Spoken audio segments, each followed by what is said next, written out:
Naghatid ng tulong at kasiyahan ang Divilacan Police Station sa mga miyembro ng Dumagat o Agta Tribe sa isinagawang Community Outreach Program na Hope on Wheels sa Dimasalansan Village, Barangay Dimapula, Divilacan, Isabela nitong Abril 27, 2026.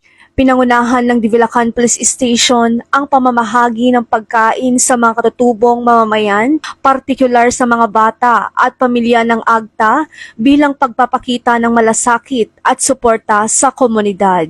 Ayon sa pulisya, bahagi ang naturang aktibidad ng kanilang patuloy na advokasya na mapalakas ang ugnayan sa mamamayan, lalo na sa mga indigenous people na naninirahan sa mga liblib na lugar na kanilang nasasakupan. Layunin din ng programa na makapaghatid ng tulong, mapalapit sa komunidad at mapanatili ang tiwala at kooperasyon ng bawat mamamayan sa hanay ng kapulisan.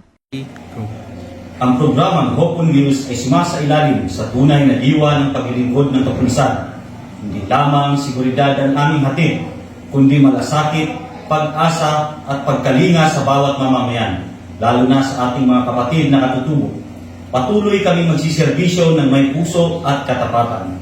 Pinuri naman ni Police Colonel Manuel Bayani Bringas, Provincial Director ng Isabela PPO, na ang naturang gawain ay kaakibat ng patuloy na kampanya ng Pambansang Pulisya ng Pilipinas sa paglilingkod sa sambayanan at pagpapalakas ng police community partnership tungo sa isang ligtas, mapayapa at maunlad na komunidad.